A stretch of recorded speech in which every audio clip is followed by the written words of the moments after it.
Hey guys, welcome back. Well, I'll show you right quick here what I'm working on. Sure enough, this here's on the Case 580 backhoe. And it's got the clamshell bucket that of course opens and grabs, and you can pick up stuff and pull small trees and that kind of stuff out. Really handy. And so anyway, the cylinders here, that's still a little warm. No, right there's what normally looks like. But yeah, you take the cylinder, flip it back up and over, it hooks on here, and that's what opens and closes your clamshell. Oh, for the past couple years, it's been wanting to leak right around the seal. Well, within the past year, it's gotten really bad. I was going to take and run it down to a hydraulic cylinder repair place that we've done business with them for years now. But that bottom pin right there is literally froze up in there. I've heated it up, and forget it, I'm wasting my time. My neighbor, he has a Case 580 also. He said the exact same thing with his. He cannot get those bottom pins out.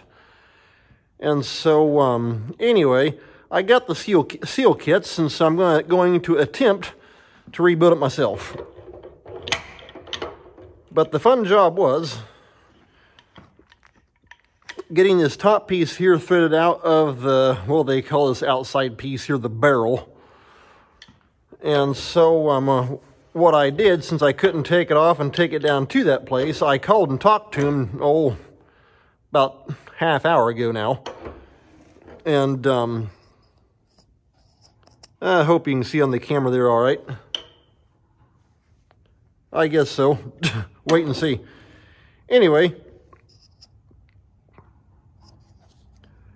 and they suggested to take, and I wasn't sure how much I could put onto it, but they said normally on a Case backhoe, they said take and just heat up that top part of the barrel right there. And I did that. And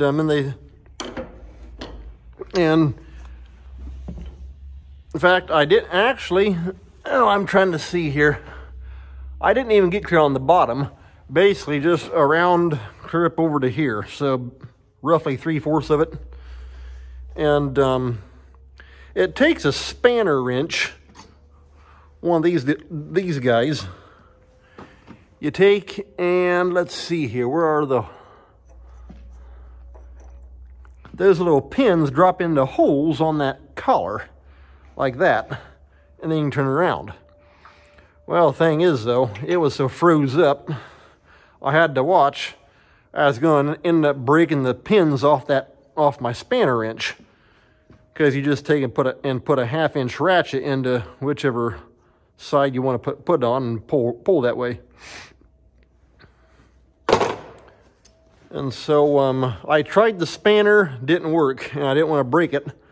And so that's when I called that place. The guy told me take and heat it up. I mean, it doesn't necessarily need to be red hot or anything, just heat it up good. And then put a pipe wrench up here on this top edge and put some pressure onto it, and it should break loose. And it did. And so,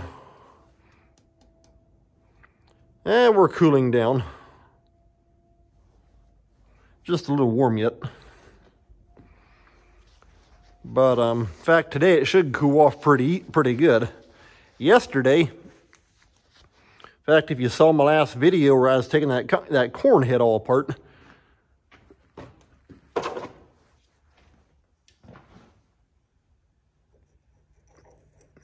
it was in the low to easily low 70s.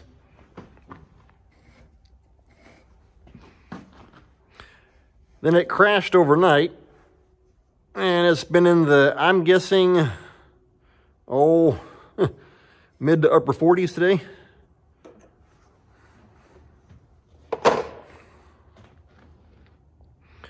And so then I think they're calling for tomorrow to be even colder, like highs in the 30s. And so, yuck. Like I've told several people, it could it could stay in the 70s clear through to next spring. I'd be just happy with that.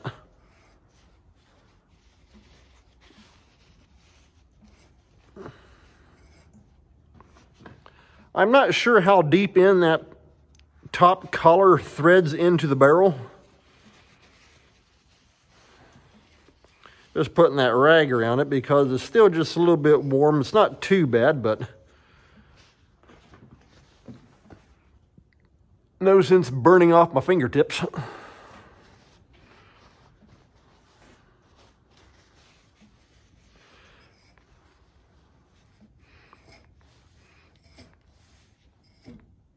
Okay, there I just felt let go. Okay, we got the buckets underneath there to catch the oil. Ouch. Man, that's warm. A friend of mine on here who's a subscriber, I'm always teasing him about burning himself with his hot cup of coffee. Now he'll probably sit back and laugh at me for burning my poor finger on hot metal from a torch. And so, okay, get my rag back on there. That's a little bit better. Okay, there's that top piece.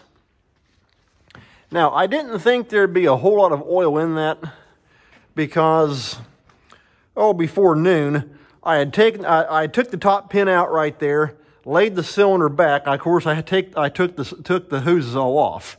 And so this portion, wherever that packing is inside the bottom of the ram, from there up here to the top, where this port right here is, I figured that right there would be pretty much all drained out, and it was. And so now behind that, there's still going to be some oil that comes out, and so I want to make sure I catch all that. That way I won't end up having a great big giant mess in here.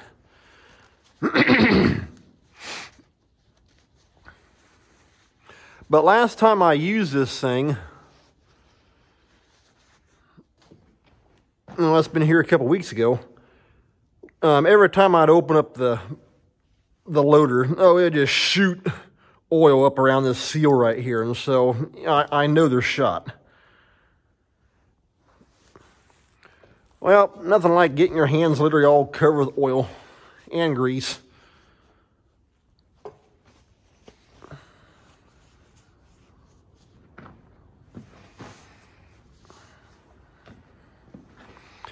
Okay, now let's see if we can turn this piece right here.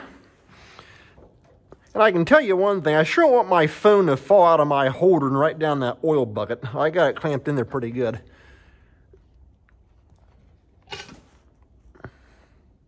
Okay, there comes the ram. And even that part's a little warm.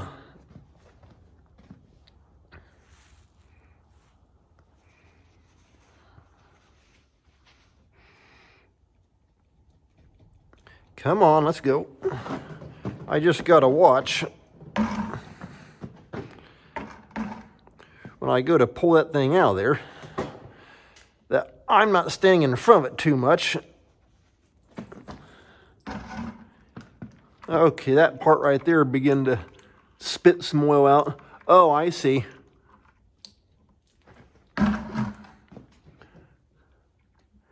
Well, I'm going to leave it sit there like that for a little bit. I see what's happening. I've gotten the packing. You can kind of see that right up in there. It's past this right here, which means the oil on this end, or this side of it, is draining out, which is good. Because I didn't want to just jerk that thing out and the oil just come flying out and I end up getting an oil bath. Although some of you might find that entertaining.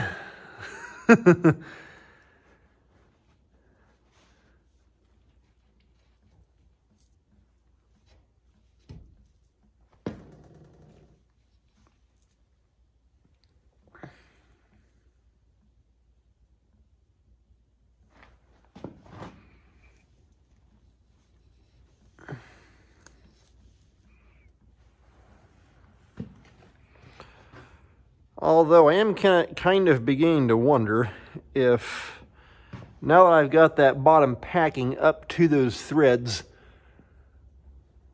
I may have to take and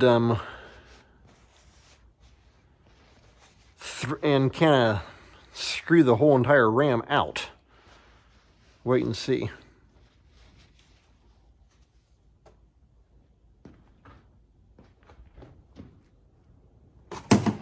We'll just stick an old punch in here. Great for a handle.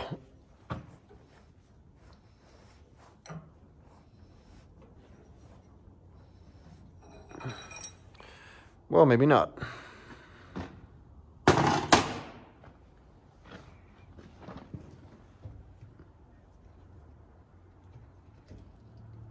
There we go. You just kind of gotta work it. Get me another old shop talent, and there's about shot. Hey, there we go. Perfect. Okay, and right there are the rings.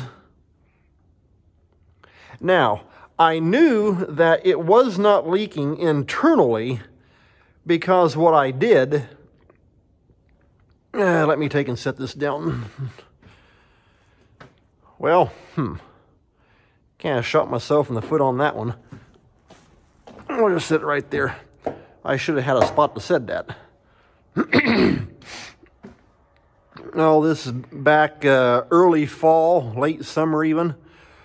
What I did was, these here are the two lines that feed those cylinders. It comes up here into this block, and then you got lines going that way, lines coming this way.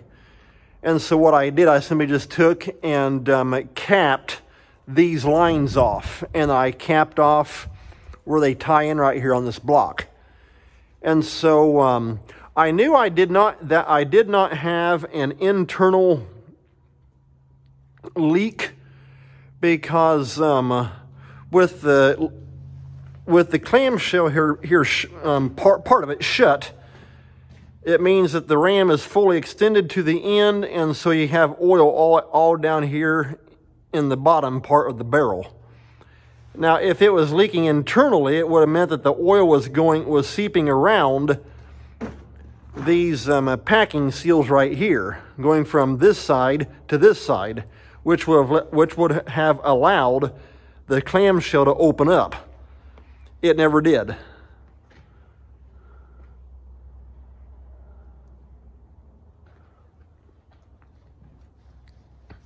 And so all my trouble, and that side over there is the same way, although it's not near as bad. But my trouble mainly was on this side here. That right there looks like maybe a backup ring. I'll find out once I get it taken apart. But it wasn't leaking right here around the thread part. It was actually going, well, through right there where the ram goes through this collar and coming out this part. And so I'm going to have to take and get that big bolt out of the bottom of it, get that taken off, and put the new seals and that kind of stuff back into it.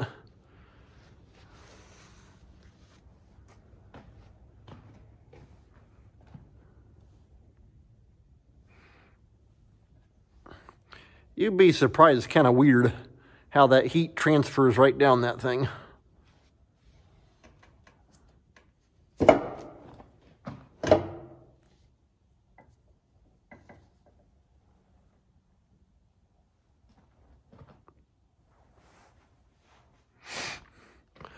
And of course, it makes it bad, the setup.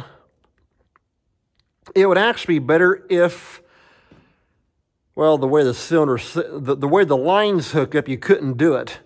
It would actually be better if the cylinder was flipped over, and which meant this part right here was attached up here. You can't do that because of the way it opens and closes right here. And also because if it did that would mean these lines would be moving up and down.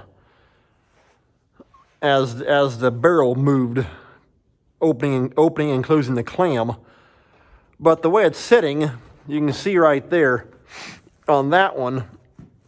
Okay, just imagine the loader's up. In fact, we use this loader to scoop and load lime into our lime spreader. Okay, so you get all that lime and all that crap and junk coming up off your front tires off the road, gravel roads and that kind of stuff. It all lays up on top that piece right here, on top that packing. Well, right here also, here's the top, of course. And so what happens when you go to open the thing? You got all that dirt and junk and all that crap laying around there as that ram's being sucked down, pulled down in there, which means it can take dirt right into it and eat the seals out. Like I say, the best way to do it, if you could, like I say, just the way the hydraulic lines would be moving up and down, it would be best if it was turned around and this part was attached up here. But like I say, then that would mean this piece here would mean, well, this piece here would be stationary at the bottom.